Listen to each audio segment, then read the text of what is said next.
So have you ever had a dream or a vision from God that is really huge and seems like there's no possible way that it can happen? You think about it and you're going over it in your head and you're thinking, wow, I don't have the funds for this, or I don't have the ability to do this, or I don't have the education to do this, I've never done it before, there's no possible way that this can happen, there's no possible way that this could work, I just don't have what it takes. Well, that's the devil, and he's getting into your head. He's getting into your thoughts, and he's telling you just the opposite of what God's telling you, because he don't want you to start, because if you start, you're going to actually help build God's kingdom, right? And you don't want that to happen. So he tries to deter you by telling you that would fail. There's no way it can happen. That's not possible. Or even if you got started on it, he's going to deter you from finishing so that you don't make what's good for God's kingdom happen. He wants to try to stop that with everything possible. And the first place that he starts is by telling you there's no possible way that it can happen. But in the Bible, it talks about God is the author of everything possible. The impossible can be done through God. There ain't nothing that you can do, that you can't do, that you can't do through God. He is your strength. He is the way maker. Hallelujah. Hallelujah. Well, let me tell you about the story of Nehemiah. Nehemiah was from Jerusalem, and he had noticed that the wall in Jerusalem had been completely destroyed. It was in rubbish. Part of it was burnt, and part of it was just crumbled down and fallen apart.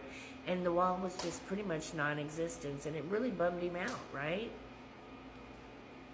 So he prayed to God, and he asked God he was talking to God about it, and he was like, God, it just hurts my heart that this is happening.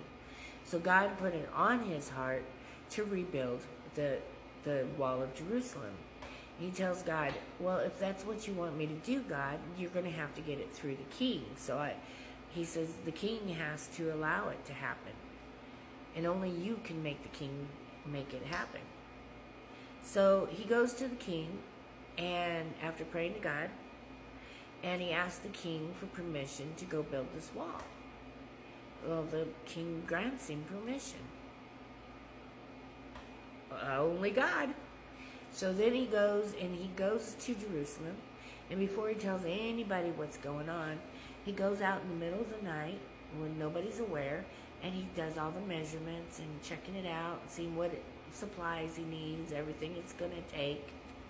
And then he decides to talk to the Jewish people, to help him build this wall. And they're like all for it, right? They're going at it.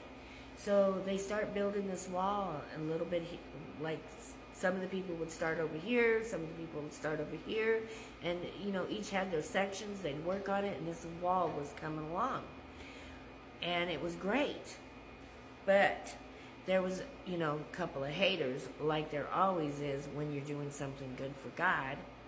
And their names were Tobiah and Sanballat. Tobiah and Sanballat. And they were haters. They didn't want this happen. They're like, check this out. They're getting this done. We can't be having that. So they send in warriors to attack the Jewish people, so thinking that would stop them from building this wall. But not the Jewish people. Not God's people. They're like, we can do this. So half of the people that were building the wall, they went and they got weapons and swords, and they guarded the wall. The other half took weapons in one hand and a hammer in the other hand and built that wall. And even when they went to go get water, they'd have a weapon in one hand and get the water with the other hand. They never stopped building that wall. And Tobias and Sanballat were just beside themselves that this wall was getting built, and they were aggravated. So Sanballat comes up with this plan. He sends a letter to Nehemiah, telling him to come meet with him. And well, God told Nehemiah what it was all about. He was going to try to take him out when he goes to meet with him. So Nehemiah told him, no, I'm not going to do it. I can't be stopped. I can't take time off from building my wall to go meet with you. It just ain't going to happen. So he sends him a letter 3 times, and Nehemiah tells him, nope, all 3 times. So then Sanballat sends him a sealed letter and tells him that he had heard that they were building the wall so that he could become the king and take over and doing all this other stuff that he absolutely was not doing. It was a rumor that Sanballat made. And he told Nehemiah, if you don't come talk to me, I'm going to send this to the king, blackmail. So the king will be aware of everything that you're doing. And Nehemiah sends him a letter back and tells him, everything that you just accused me of is not true. You know it's not true. And that's not going to stop me from building this wall. So then Sanballat finds a prophet, a fake prophet. And this fake prophet says this prophecy over them that tried to discourage them and make them not build this wall. But God had already talked to Nehemiah about what the efforts were of this prophet, and did not let this prophet intimidate them. Anyway, long story short, they continue building the wall, and much to Tobias and Sanballat's, they didn't like that idea, but they didn't have any choice. That wall was built in 52 days. They didn't think it would be built that quickly, and it was built in 52 days. Hallelujah. Only God, right? Well, that should tell you that if you put your mind to anything, especially if God gave you the idea, gave you the vision, the dream, if you put your mind to it, no matter what obstacles come at you, because there will be obstacles, because that's how the evil one works. He sends in haters, he sends in things to try to stop you, anything he can do to try to keep you from doing God's will. The only thing that's going to stop you from doing God's will is you. If the devil gets in your head and talks you out of it, you will be the one to stop it. Do you want to be the one to stop God's will? I don't think so. So whatever the evil one tries to do, do not give up. Because if it looks impossible, God is the author of the impossible. He can do anything he can take anything that's impossible and make it possible. He says that he is your strength through him, right? That you are made in his image. So if you're made in his image, you can get that done.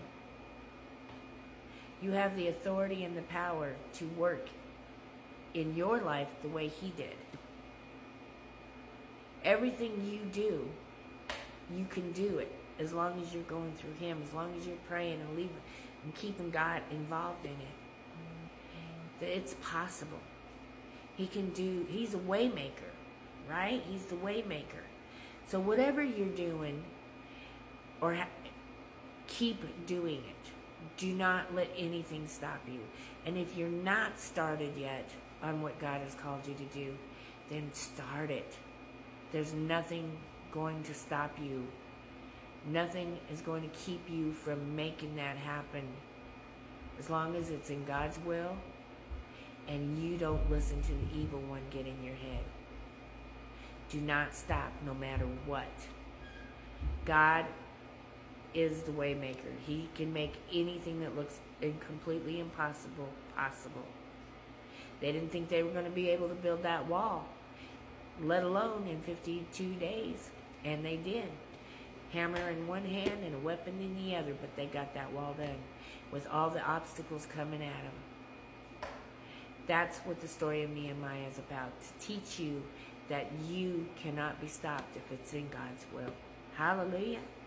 So don't stop.